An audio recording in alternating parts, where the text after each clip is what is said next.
तो मतलब पाकिस्तान को आप सर पर बिठा कर रखोगे उस वक्त पर जब वो आती कर लेंगे। और भाई सरकार पे तो बहुत सारे सवाल है, अपने घर में ही सवाल है, पुल टूट रहे हैं, ये हो रहे हैं, पानी भर रहे हैं, लोग छोड़कर इंडिया से विदेश भाग रहे हैं। फिर वो लोग भी सही हैं जो इंडिया छोड़कर विदेश में शिफ्ट हो रहे हैं और उनके नंबर्स बढ़ते जा रहे हैं। वो सही, ये देशभक्ति का चूरन ना बेचा जाता है। बिल्कुल, तो ये देशभक्ति का चूरन तो बेच रहे हो। अगर आपको इस तरह के डिसीजन लेके वापस बैकफुट पे ही चले जाना है तो आप तो जनता को बेवकूफ बना रहे हो ना। जो चीज उसमें लिटरली यही चीज बोली गई है यार कि ये सारी देशभक्ति वेशभक्ति वाली चीज है जनता के लिए और जनता को बेवकूफ बनाने के लिए। जब पैसे बनाने की बारी आती है ना तो सब शरारत, सब देश वेश, आतंकवाद सब जो है। दोस्तों जैसे कि हेडलाइंस आप देख चुके हैं, आगे आपको वीडियो की तरफ ले चलते हैं। इससे पहले आपको बताते चलें कि इस वक्त पूरे भारत में हलचल मची हुई है एशिया कप के हवाले से। बीसीसीआई को बदनाम किया जा रहा है। बीसीसीआई की इस वक्त बड़ी ही ज़बरदस्त तरीके से चतरोल की जा रही है।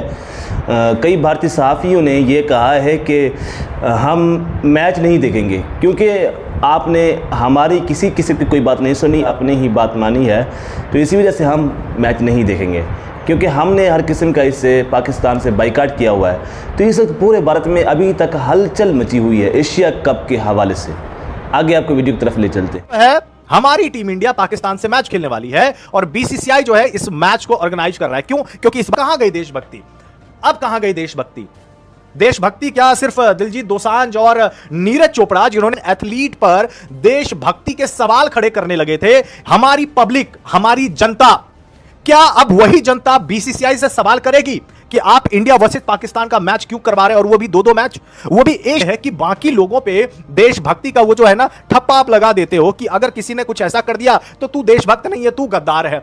और बड़े बड़े मीडिया हाउसेस आज आपको बता दो दीपक भैया, आप लहर के साथ बहते हो, सरकार के साथ तो मैं बोलूं क्या, मीडिया भी आपकी ऐसी है जिसको लेकर आप बहुत ज्यादा ट्रस्ट बढ़ती रहते हो ना कि नहीं यार जर्नलिज्म है, ये है। आज आप देखोगे क्योंकि भाव इस तरफ बह रहा है तो आज आप कहोगे नहीं यार ऐसा फैसला कैसे लिया जा सकता था। फिर उस दिन मैच होगा ना तो वही बंदे आपको मैच कवर करते हुए नजर आएंगे, किसी पाकिस्तानी क्रिकेटर को बुला लेंगे अपने शो पर, चलो भाई रीच मिलेगी इंडिया टाइम को। इसीलिए तो कहते हैं कि देशभक्ति का सारा ठीकरा हमारे सोल्जर ने ले रखा है। वो लड़ेंगे किसी को, गरीब ने, गरीब का बच्चा, गरीब सोल्जर बेचारे, गरीब का बच्चा ही सरहद पर भी ना फिल्म स्टारों को फर्क पड़ता है, ना क्रिकेटरों को फर्क पड़ता है, ना इन राजनेताओं को फर्क पड़ता है। तो आपकी लास्ट प्रायोरिटी होनी चाहिए। आप ये ढोंग करके दिखा रहे हो वहां पर कि हम तो बैन कर देंगे, नहीं यार कंप्लीट बॉयकॉट है, और यहाँ सुमड़ी में घुमड़ी आप वहां पीछे क्रिकेट का प्लानिंग कर रहे हो।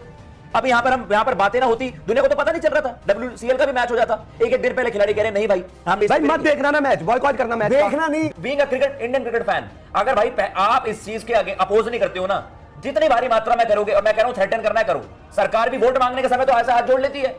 अभी आपके फ्रेश नहीं है इलेक्शन, अभी इलेक्शन हो रहा था, ये नहीं हो सकता था मैच बिल्कुल। अभी भी है शायद बिहार में है, बिहार वाला करे ये कहते हैं सब इलेक्शन देखो, सब जगह देखो भाई, देश में टमाटर सिलेंडर किस किस चीज के लिए सरकार ने बदल गई है। बिल्कुल जब आप पाकिस्तान को आप सर पर बिठा कर रखोगे उस वक्त पर जब वो आते हैं, आप लोग तो पूरी सिक्योरिटी सेफ्टी के साथ चलते हो। और क्या हम जाते हैं किसी टूरिस्ट प्लेस में इंडिया में, तो विदेशों में चले जाते हैं कहीं, हम तो इंडिया में ही घूमेंगे, कोई हमें कहीं पर पकड़कर धर्म पूछ के मारेगा, फिर हम क्या कहेंगे? तो सही बोला था उन लोगों ने, ये आज ये साबित कर रहे हैं कि उन लोगों ने सही बोला कि जाकर बोलो पीएम को, जाकर बोलो सीएम को, क्योंकि वो कोई नहीं आ रहा तुम्हारे लिए आज खड़ा, कोई नहीं बोल रहा आतंकवाद से लड़ने के लिए। आज जीरो टॉलरेंस पॉलिसी, कहां गई जीरो टॉलरेंस पॉलिसी? कुछ नहीं। अब यार बात ये है ना, वाली हालत तोड़ने आ गई भैया, बॉडी एक मैच नहीं खेलेंगे जीडीपी हिल जाएगी हमारी। अरे यार बात कह रहे हैं कि भाई अभी बोला क्या बॉडी है, यार बॉडी है, महसूस नहीं हो रहा, आपको समझ में नहीं आ रहा। अब सिचुएशन एक चीज बताओ, देखो एक होता है कि यार आप ना इलेक्शन जीतने के लिए ये वो बोल दो, वो मतलब उसका भी कोई वो नहीं है यार, उस पर तो क्या ही बात करें। बात ये होती है कि खुद की एक स्पाइन होती है आपकी ना, जिसमें दम होना चाहिए और खुद के आपके वचनों में ताकत होनी चाहिए। मैं कह रहा हूं हम थोड़ी बहुत इधर उधर चीजें हैंडल कर लेंगे, अपनी कंट्री में महंगाई ये वो,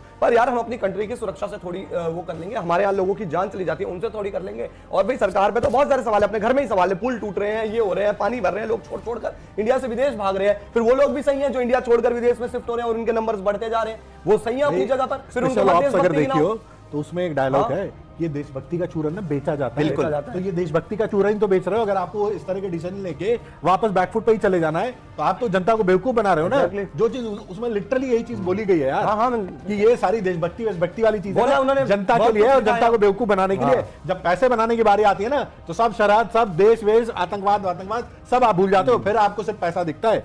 तो वो यार हम कहीं से भी ना एज अ पॉलिटिकली इतना ही हो जाए, हम कहीं से भी नहीं करते। हम उस अमेरिका से कहते हैं, वो अमेरिका कभी उठ के कह देता है कि हमने रुकवाई वॉर, कभी कह देता है कि ट्रेड करेंगे, कभी अब हमारे लोगों के लिए कह रहा है इंडियन को नौकरी मत दो वहां के आईटी कंपनियों में, तब हम कुछ अपना, हमारे कंट्री के लोगों का भी कोई स्पाइन नहीं है, हमारी सरकार का कोई स्पाइन नहीं है, हमारे अपने क्रिकेटरों का कोई स्पाइन नहीं है। क्रिकेटर भी पहुंच गए उठाकर मुंह खेलने के लिए, जब प्रेशर बना तब उन्होंने कह दिया कि हमें नहीं खेलना है करके। और इवन अभी भी ये जानकारी आती है कि कुछ खेलना भी चाहते थे उसमें से एक बेचारे शिखर धवन को वो 2 कौड़ी का अफरीदी बोलता है आकर कि ये वो अपनी औकात देख ले भाई, जब तुझे इतनी दिक्कत थी क्यों आ गया चंद पैसों के लिए खेलने। अब अब क्रिकेट याद आ गया, करो वहीं पे अपना काम करो, पाकिस्तान में कमाओ पैसा जो कमाना है। और दुनिया रीच के लिए भी मैं कह रहा हूं, बड़े बड़े मीडिया हाउसेज, आज आपको बता दूं दीपक भैया, आप लहर के साथ बहते हो, सरकार के साथ तो मैं बोलूं क्या, मीडिया भी आपकी ऐसी है जिसको लेकर आप बहुत ज्यादा ट्रस्ट बढ़ती रहते हो ना, कि नहीं यार जर्नलिज्म है, ये है। आज आप देखोगे क्योंकि भाव इस तरफ बह रहा है, तो आज आप कहोगे नहीं यार ऐसा फैसला कैसे लिया जा सकता था। फिर उस दिन मैच होगा ना, तो वही बंदे आपको मैच कवर करते हुए नजर आएंगे। किसी पाकिस्तानी क्रिकेटर को बुला लेंगे अपने शो पर, चलो भाई रीच मिलेगी, इंडिया पाकिस्तान करते हैं, जबरदस्ती आप किसी से स्टेटमेंट बुलवा दोगे, फिर आप कहोगे आर्मी चीफ से रिक्वेस्ट करके सर आप बोल दीजिए, नहीं अगर आप क्रिकेट के मैदान पर हराएंगे तो फिर यार ये इंडिया की जीत होगी। रोहित वर्मा भाई है क्या सेम ट्रेंड कर रहे हैं सोशल मीडिया, करना चाहिए।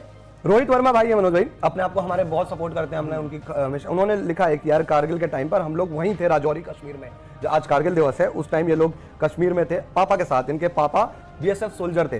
और आप आई थिंक रोहित भाई बहुत अच्छे से समझ सकते होंगे कि क्या उस टाइम सिचुएशन थी और क्या आज की सिचुएशन है। भाई आपने जिया उस टाइम को, इसीलिए तो कहते हैं कि देशभक्ति का सारा ठीकरा हमारे सोल्जर ने ले रखा है, वो लड़ेंगे किसी को, गरीब ने, हाँ, गरीब का बच्चा, गरीब और सोल्जर बेचारे, गरीब का बच्चा ही हाँ, सरहद पर भी ना फिल्म स्टारों को फर्क पड़ता है, ना क्रिकेटरों को फर्क पड़ता है, ना इन राजनेताओं को फर्क पड़ता है। राजनेताओं को अपनी राजनीति की रोटियां सेकनी है टाइम टाइम पर, क्रिकेटरों को अपने प्रेम बांटना है हमें खेल से, और अपने एक्टर्स और जो एक्ट्रेसेस हैं उनको कला बाउंड्रीज नहीं है, कला में कोई बाउंड्रीज नहीं है। अरे कला पहले है कि गला पहले है, आपका गला काट के चले जाते हैं, आप कला करते रह जाओ, बिल्कुल सही बताओ, बात है। आप भी कोई कुछ नहीं कहता, तब कुछ नहीं। यार आप अपने देश में वहां पर सेफ नहीं है, दूसरे देश से वहां पर सरहद पार करके आते हैं और आम ढोकर और आपके धर्म पूछते हैं, आपको मारते हैं। अगर ये चीज आपका खून नहीं खोलता ना, और आप 2-3 महीने बाद ही इस तरह की क्रिकेट आपका, तो भाई हमने बार बार ये चीज कही है, क्रिकेट कहां से बीच में आ गया यार, क्रिकेट तो आपकी लास्ट प्रायोरिटी होनी चाहिए। दोस्तों जैसा कि वीडियो आप देख चुके हैं, इस वक्त पूरी भारत में हलचल मची हुई है एशिया कप के हवाले से। बीसीसीआई की चीखों पुकार इस वक्त पूरे भारत में सुनाई दी जा रही है। इस वक्त पूरे भारत में हलचल यही मची हुई है कि हम एशिया कप का जो मैच है वो हम नहीं देखेंगे, क्योंकि हमने हर किस्म का मैच पाकिस्तान के साथ, हर किस्म के मैच से बाइकाट किया हुआ है। हमने किसी किस्म का कोई मैच नहीं देखना। अगर आपने खेलना है तो आप खेलें अपनी रज़ा से, अपनी मर्ज़ी से खेलें, लेकिन हमने किसी किस्म का कोई मैच नहीं देखना। अगर आपको हमारी इसी तरह की वीडियो अच्छी लगती है तो हमारे चैनल को सब्सक्राइब ज़रूर करें और घंटी के बेल आइकन को भी ज़रूर दबाएं।